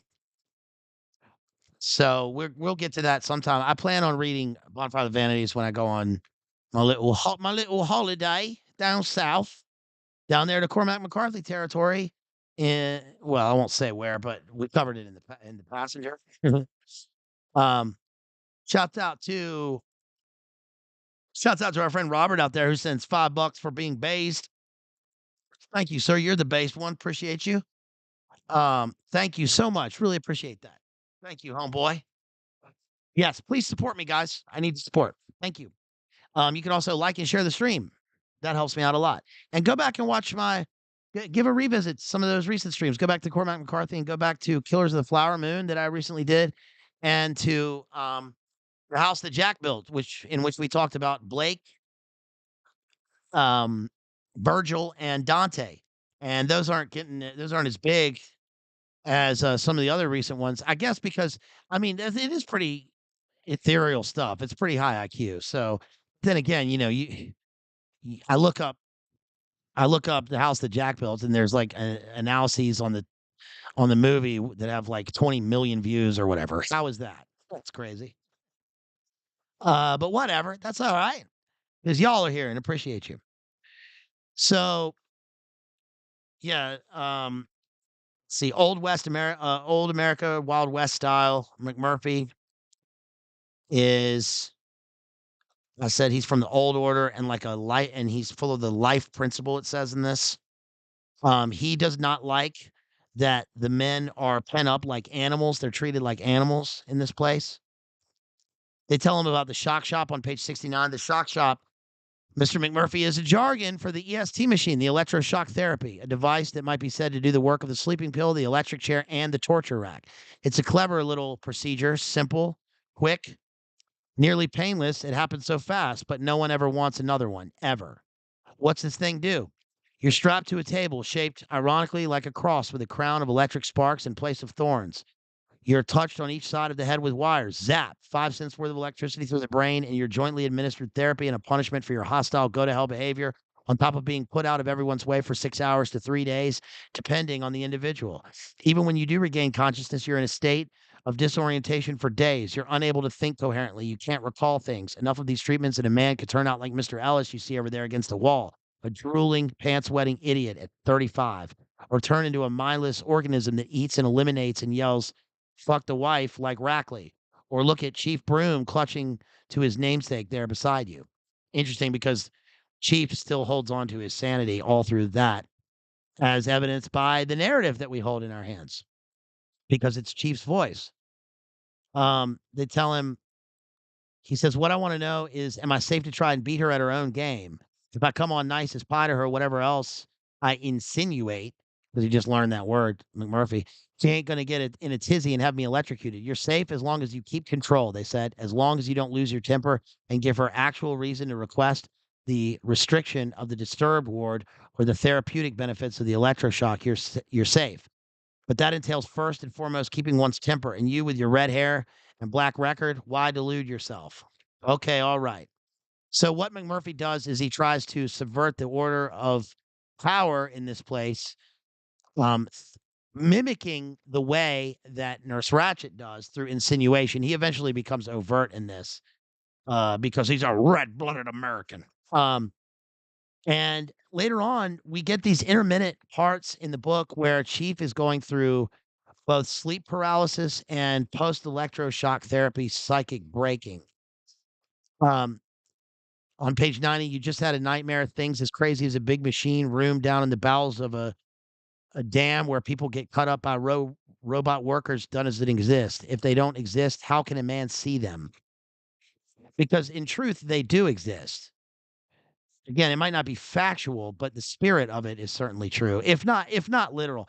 We also have, again, these interspersed chapters where we have a single paragraph on a page, and that is supposed to mimic the fracturing of his very inner voice and his interior language, because the whiteness on the page above and below is supposed to be the blankness of his mind. He's retreated, he has regressed back into the very center of his mind, and that's the only place that he can hold on to. The rest is all fog and whiteness. The fog is literal because of the smoke from the machine, but also from his army days, right? Where he continuously talks about going into battle and being lost in the fog. So the trauma of that is relived in the electroshock machine, right? The fact that we get these little paragraphs also is that his language is all he's holding on to, and form plus content equals meaning, right? So for instance, he says, "Getting hard to locate my bed at night." This is an entire chapter. This is a one paragraph chapter. "I have to crawl around on my hands and knees feeling underneath the springs till I find my gobs of gum stuck there. Nobody complains about all the fog. I know why now. As bad as it is, you can slip back in it and feel safe." He can feel invisible. That's why he never speaks also. He wants to be invisible against the white walls of the asylum. That's what McMurphy can't understand, us wanting to be safe. He keeps trying to drag us out of the fog, out into the open where we'd be easy to get at. Next one, "There's a shipment of frozen parts come in downstairs, hearts and kidneys and brains and the like. I can hear them rumble into cold storage down the coal chute. A guy sitting in the room someplace I can't see is talking about a guy on Disturbed killing himself. Old Roller cut both nuts off and bled to death, sitting right on the can in the latrine. Half a dozen people in there with him didn't know it till he fell off to the floor dead. What makes people so impatient is what I can't figure. All the guy had to do was wait. Wait till nothingness. He wants obliteration. I know how they work it, the fog machine. We had a whole platoon used to operate fog machines around airfields overseas. Whenever intelligence figured there might be a bombing attack, or if the generals had something secret they wanted to pull out of sight, hid so good that even the spies on the base couldn't see what went on, they fogged the field. McMurphy also, this is Chief, but McMurphy, remember, was a war hero. He pulled a bunch of guys. he like broke through enemy lines and pulled a bunch of guys out of the fog, and brought him to safety. For which they gave him some BS award, and then he like Steven Seagal in Under Siege, I guess, punched his superior, his commanding officer, and then was dishonorably discharged after being a hero. Right. So so we see that this guy has chief has war experience also from World War II.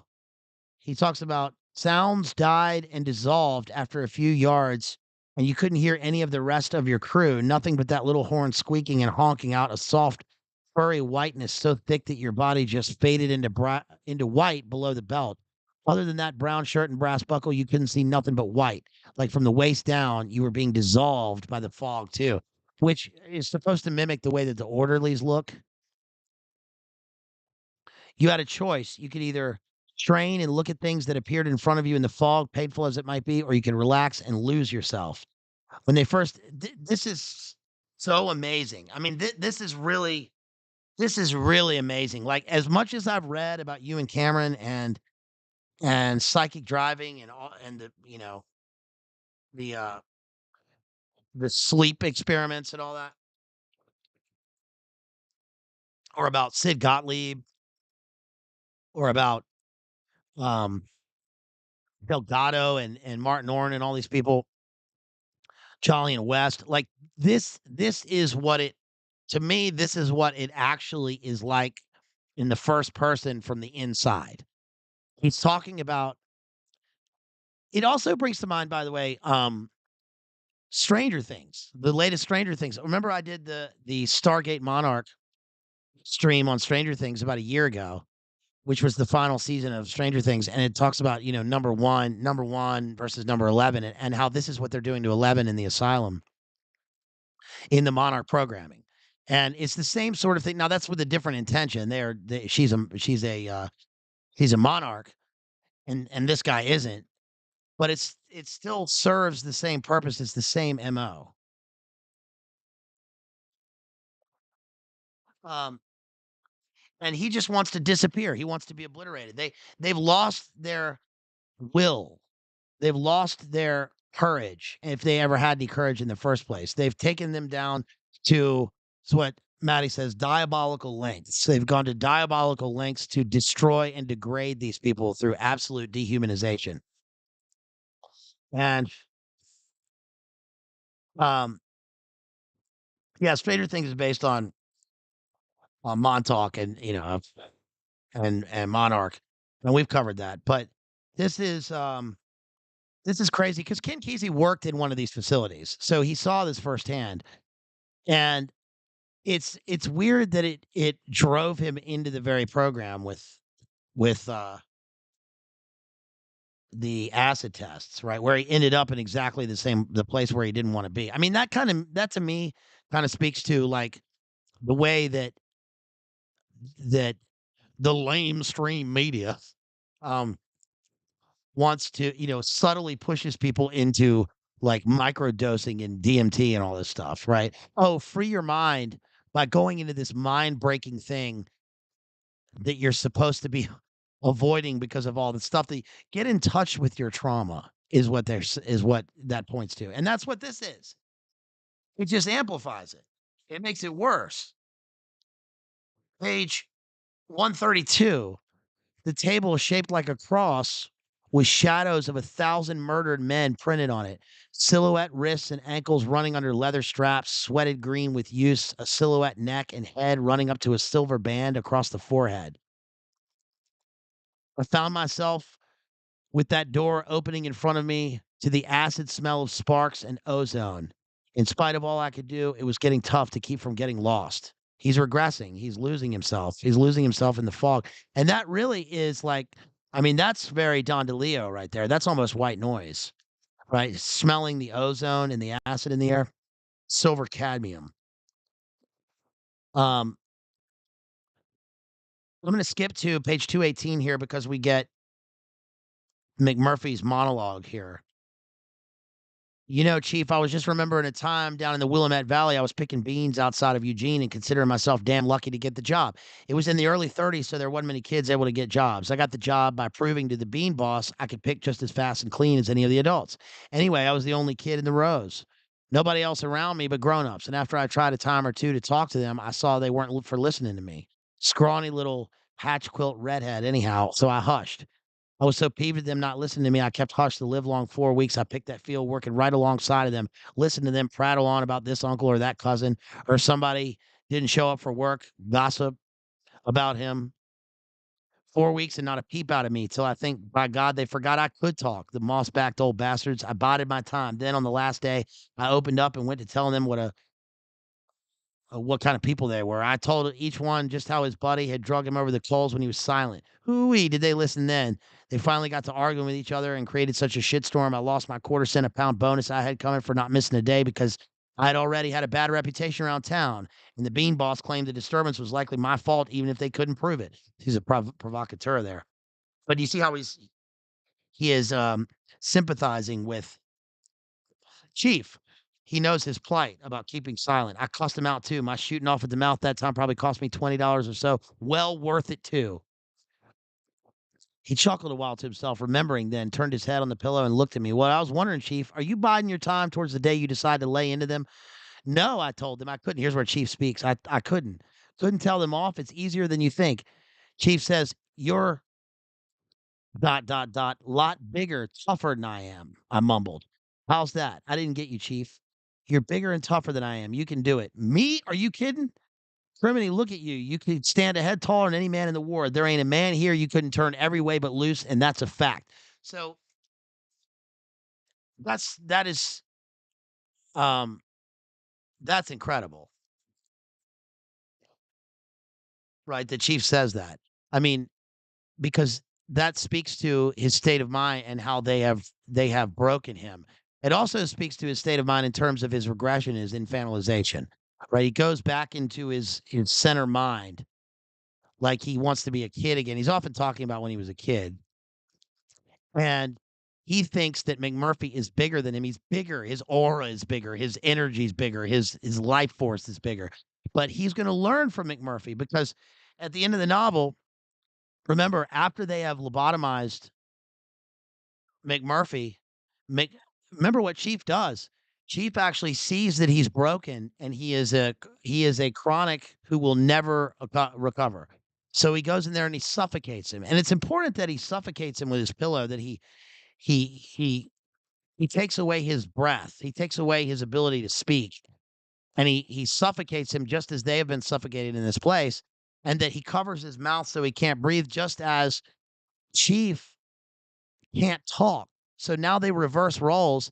Chief goes downstairs, takes the big machine and chucks it out the window, and he breaks out. And he literally breaks out and he's free. So he is liberated by McMurphy, and McMurphy had sacrificed himself for these people. He knew what he was doing. He knew what was going to happen to him when he attacked Nurse Ratchet. And she's so twisted. I mean, her speech at the end, maybe I'll skip to that part. She says, yeah, she goes up to McMurphy and she says, "You know what happened to Billy? He cut his throat," she said. She waited, hoping he would say something. This is page 317 of the book. He wouldn't look up.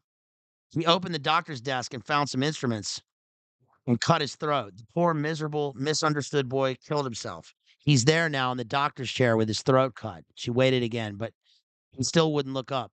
First Charles Cheswick and now William Bibbett. I hope you're fully satisfied playing with human lives, gambling with human lives as if you thought yourself to be a god. That's what she's doing. She did that to them, right? She did that to them. They may have already been broken, but she broke them further. And now she's using that against him, trying to break his will because she knows that that's what's going to break him. She turned and walked into the nurse's station and closed the door behind her, leaving a shrill, killing cold sound ringing in the tubes of light over our heads. And he attacks her. Only at last, after he'd smashed through that glass door, her face swinging around with terror, forever ruining any other look she might ever try to use again, screaming when he grabbed for her and ripped her uniform all the way down to the front, screaming again when the two okay.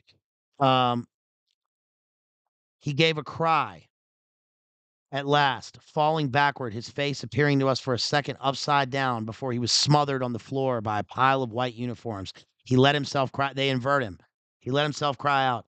A sound of cornered animal fear and hate and surrender and defiance that if you ever trailed a cougar or lynx is like the last sound the treed and shot and falling animal makes as the dogs get him when he finally doesn't care anymore about anything but himself and his dying.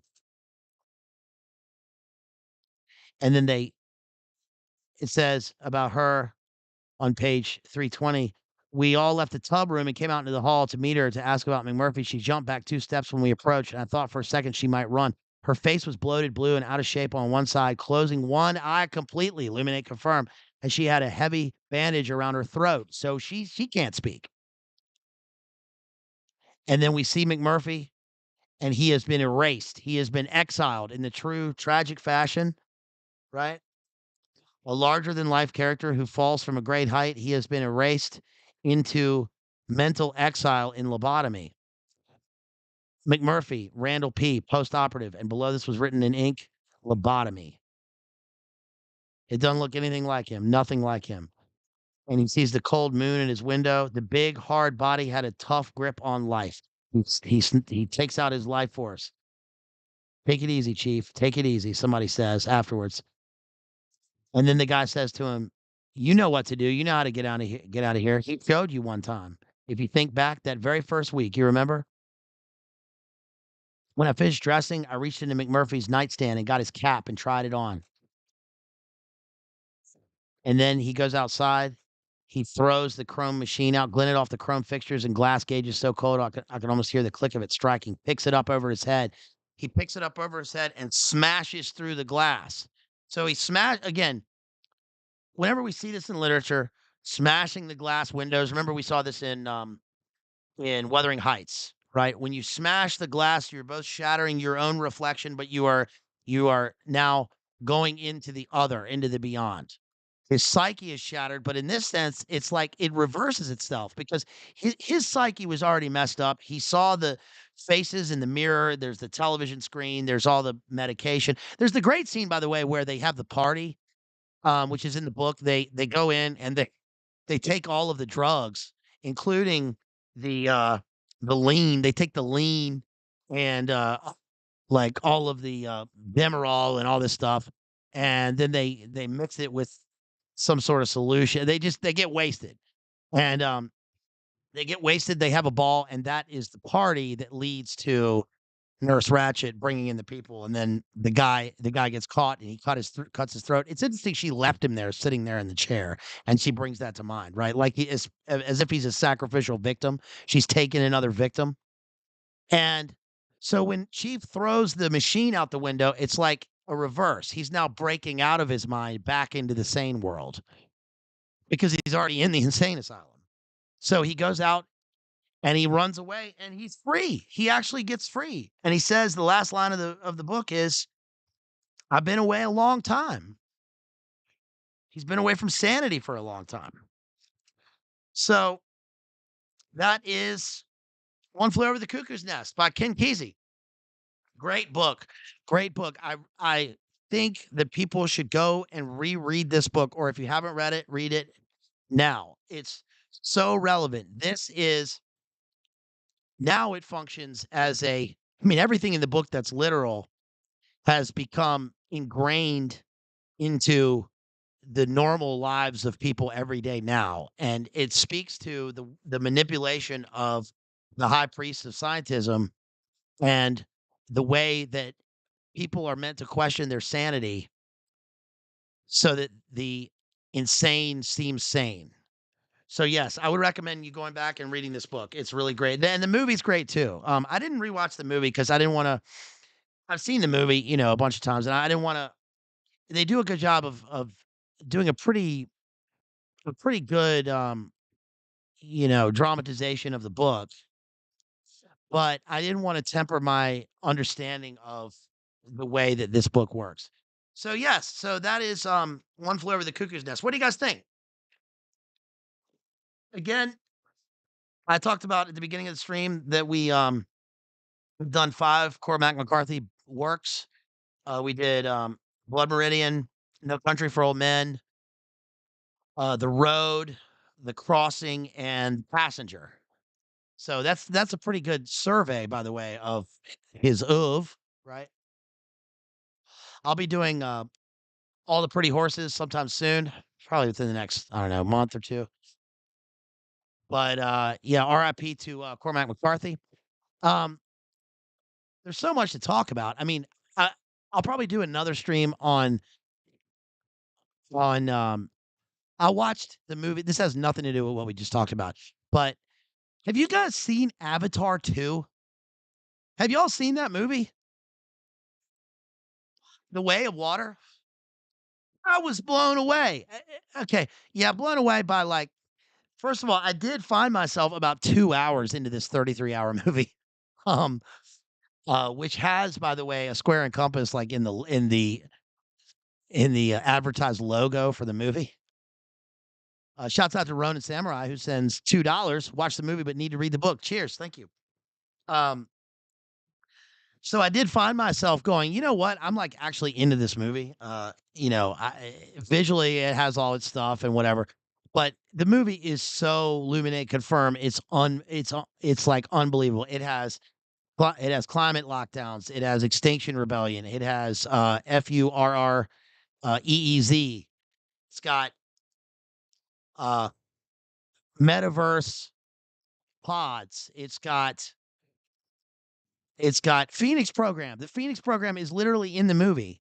The bad guys who come to take over the outer world, the sea world where they now live, have there was a scene in it where I was watching it and I was going, these guys remind me in their methods of Phoenix Program because there's a scene where one of the bad avatars he's like pit vipers on, and he's holding a gun to the head of this woman in this village that they've just taken over, and he says to the other guy, "Do you want me to waste her?" And that triggered a memory of in Doug Valentine's Phoenix Program where that was the exact term that they used. And I know that that's a common term, it's like a war term, but it triggered a thing about the Phoenix Program and how they would say that, when they were going out to, do the hearts and minds, which means shattering the hearts and minds and, completely demoralizing the population. And I thought, Phoenix Program, well, the next scene, they're on a boat, and the 2 guys are talking, he's got a chest plate, and it says Project Phoenix on it. I mean, it's Phoenix Program. The movie is that's exactly what they do. And by the way, do you know what the plot is? You don't actually get the plot till about 2 hours into the movie, but there are whales also, synchro. We've just talked about the gladiator, the gladio whales, right? Gladys Blanca and the weaponized, traumatized whales that are taking revenge on the bonesmen and their yachts in the, Mediterranean, or whatever, and so it's got the whales, and the whales are become warriors, they become gladiator whales in the book or in the movie, and guess what the evil corporation is doing? They are harvesting a Duino from the way it's literally a Duino, it's literally that. They are literally drilling into the skulls to take out the certain gland because it's the center of their memory, their passions, and their awareness, and they're selling it to the elites. So I was blown away that it was so blatant in this movie. I don't know how you could watch this movie and not get that. I mean, that is exactly what it was. Now, I don't know. It also has exoskeletons and body mods and all the stuff that Jim Cameron also always has. It's got the undersea world, from it's got it becomes Titanic mixed with Alien 2. So that's par for the course for any director, I suppose, to sort of self-reference or use motifs that they always do. But this one is So Luminate confirmed. It was unbelievable. Ronin Samurai sends $5 and says, "Still haven't watched Avatar 1 or 2. Please sell me on the 2 movies." Well, I think that the first movie is certainly the rise of the coming metaverse because and remember we did a stream on Avatar and the etymology of Avatar in the first place, at least the contemporary etymology of it, because we covered Neil Stephenson's Snow Crash, which is where the term avatar comes from in relation to computers and the metaverse. So that's what that movie was about. It was also about like aliens, alien tech, normalizing alien tech, and FURREEZ. It's really, I think the first one's really just pervert. The second one is like that, but it takes on bigger themes. I thought in terms of the movie, the second one is better than the first one. It actually is. I tried to watch the first one in the cinema when it came out, and I was like, "What?" I just couldn't do it. And that's pretty weird for me because I mean, I can sit through just about any movie. The only the only movie I can think where I walked out was the movie The Siege. I went to see that with my best friend. We tried to go see, The Waterboy, when we were in high school, and it was sold out, and we went to go see The Siege, and we were like, "This is trippy, man. This is so." I couldn't I just could not get over it was like, "I'm in control here." And, eventually we were like, "This is bullshit." But that movie also is revelatory because it's about lockdowns, right, and martial law. Uh Thank you to our homeboy Nate out there who says Snow Crash was a good analysis. Yeah, please go back to my analysis of Snow Crash that I did last summer. So that was our first real venture into sci-fi. I also watched the movie The Guardian this week. Have you seen The Guardian? I talked in the last stream about how like there are certain actors in certain movies that I can watch, or at least certain scenarios in movies that I can watch where I'm taking my shoes off. Where I love disaster movies and post-apocalyptic movies because I always put myself in the situation. So I watched Mad Max Fury Road like for the millionth time, and then I watched The Bourne Legacy, which I think is the best Bourne movie because it's actual, Monarch Phoenix sort of Gladio stuff. Not quite Gladio, but I just think that was the best one. The Bourne Identity is a good movie too. I like that movie. But there's another one. I can watch any Denzel movie. I can watch like all day. I can watch any Denzel movie or any Kevin Costner movie for some reason. I just and so that movie, The Guardian, which is Kevin Costner, and there's this line, and he goes, "I'm from the Coast Guard, ma'am. I'm here to help you." I can't do a Kevin Costner. It's like too normal to do. But then I just was saying it over and over to myself. "I'm from the US Coast Guard, ma'am. I'm here to help you. I'm from the US Coast Guard, ma'am. Salute me. I'm here to help you. I'm from the US Coast Guard. US Coast. I'm from the US Coast Guard, ma'am. I'm from the US Coast Guard, ma'am. I'm here to help you." Have you guys seen that movie? It's actually a good movie. It's pure propaganda. The movie is total, but sometimes you just gotta go with it, right? You just gotta go with the movie and just watch the movie. I mean, also, I like how Kevin Costner, like, lives in this house, right by, where they do, Deadliest Catch, right? And he's in Alaska, he's in the Kodiak, and, like, he's got this cool jacket on, and he goes back to his house, he's got his dog, he goes fishing, and, like, he's got these cool boots, and I think, "Man, that looks like a cool house." I don't know. That looks like a radical place to live, dude. So I don't know. Whatever. But there's all the also I like the movie because they're swimming and I'm a swimmer. I will beat anybody here in a swimming competition, by the way. So I like that movie. But Ashton Kutcher is in the movie. He's so bad. He really is so bad, is my opinion. I don't dislike Ashton Kutcher's movies or whatever. I know he's, three-letter guy and all that stuff, and that sucks. But in terms of just as a in terms of his movie. Actually, I can't really think of any movies that I do like that he's in. So never mind. Um, but I like Kevin Costner. I'm from the U.S. Coast Guard, ma'am. I'm here to help you. That's the Coast Guard. That's the Coast Guard version of Top Gun. Is that movie? So, uh, also, of course, we had Theodore Karabatsos died this week, which we covered on Boiler Room. And uh, please go back to my Boiler Room appearances and TNT Radio Live. And here's my recent appearance on. You can find it here. This is last Saturday night with Joseph Arthur and Ruckus.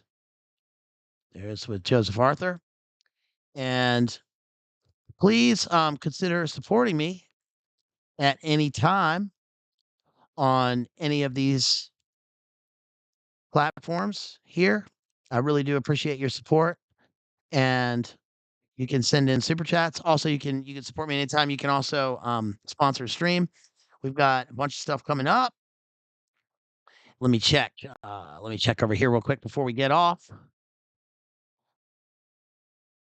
It's nice. Nice summertime. Nice summertime outside. I talked to the neighbor walking by with his dog for about an hour today. That was a good. That's what I consider a good day. Nice fella.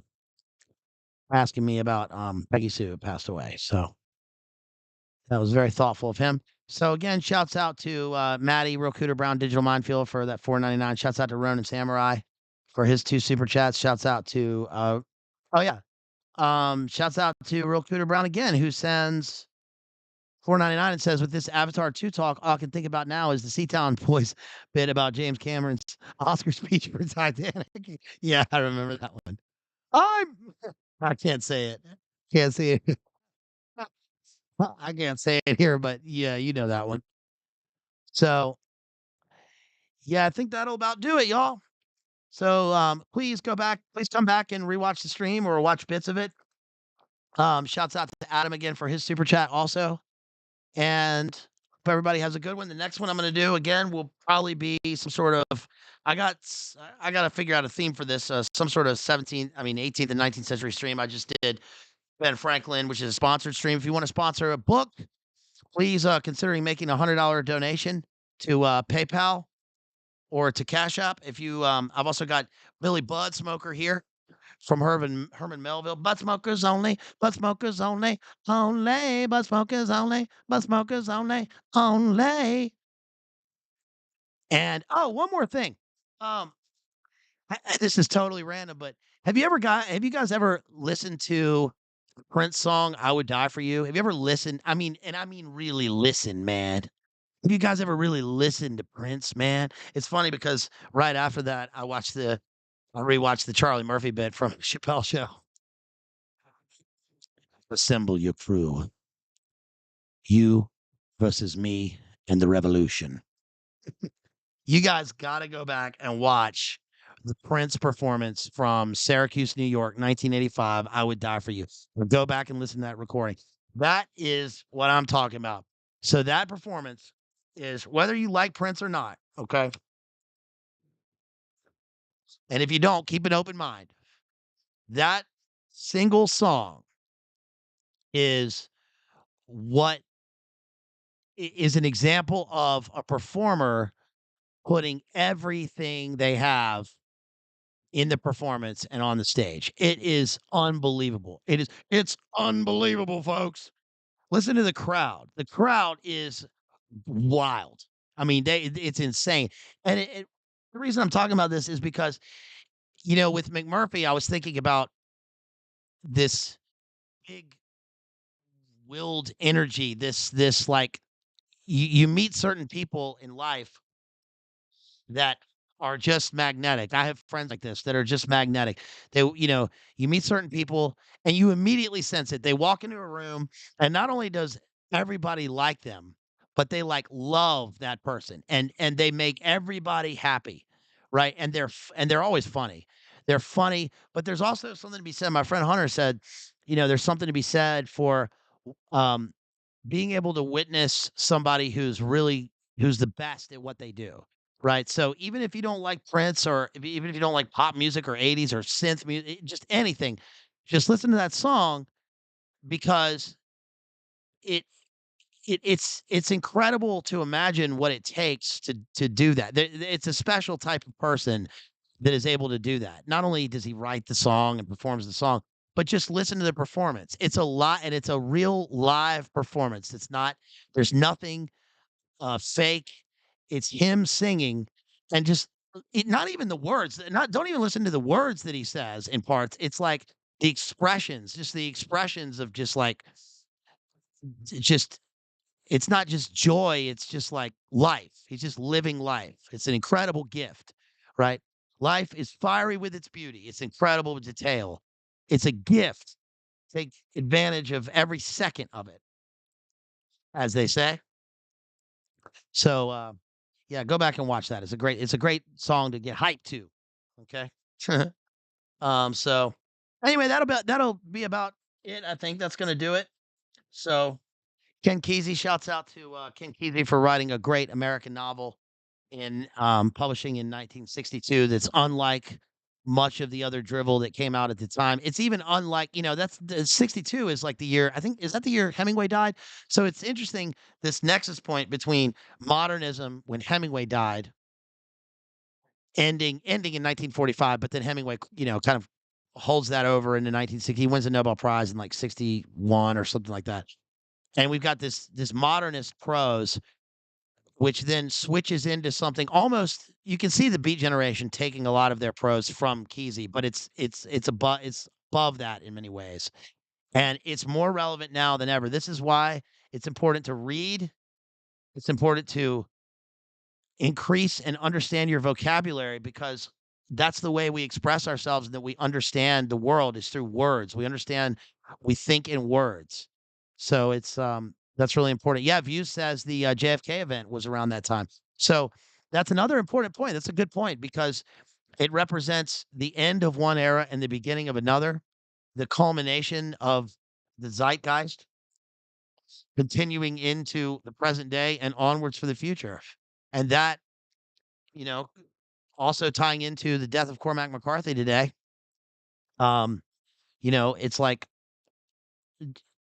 there are few and far great writers are few and far between. Even, again, I think the greatest living poet is Yusef Komunyakaa, who's an American. I mean, Seamus Heaney died in 1995. Yusef Komunyakaa I've met twice. He's still alive. He won the Pulitzer Prize. He's a great, great poet. I covered him in a very that one was at the, like, very beginning of when we started this channel. Covered his Vietnam War poetry. The poem "Facing It" is one of the great American poems, but especially in terms of American literature, because American literature rules literature. Right, we're in the time when American literature is literature right now. Not to say that other places don't. We've covered so much of other places, right? Especially British literature. But American literature rules the canon because we are Rome right now, even though Rome is crumbling and falling. So it takes people, um, who are God gives them talents, and they have to um, I don't know, proliferate, right? Yeah, people have to go and we have to read words. So that's about all I got. Okay, so to play us out, what does that mean to play us out? To play us out. Go. To play us out, here's our friend Rooks G again. Please go to his YouTube and check him out. He's got a new song coming out, which hopefully will be out soon. He's our homeboy, so please check out our homeboy Rooks G. That's it. That's about all I got, y'all. All right. Peace.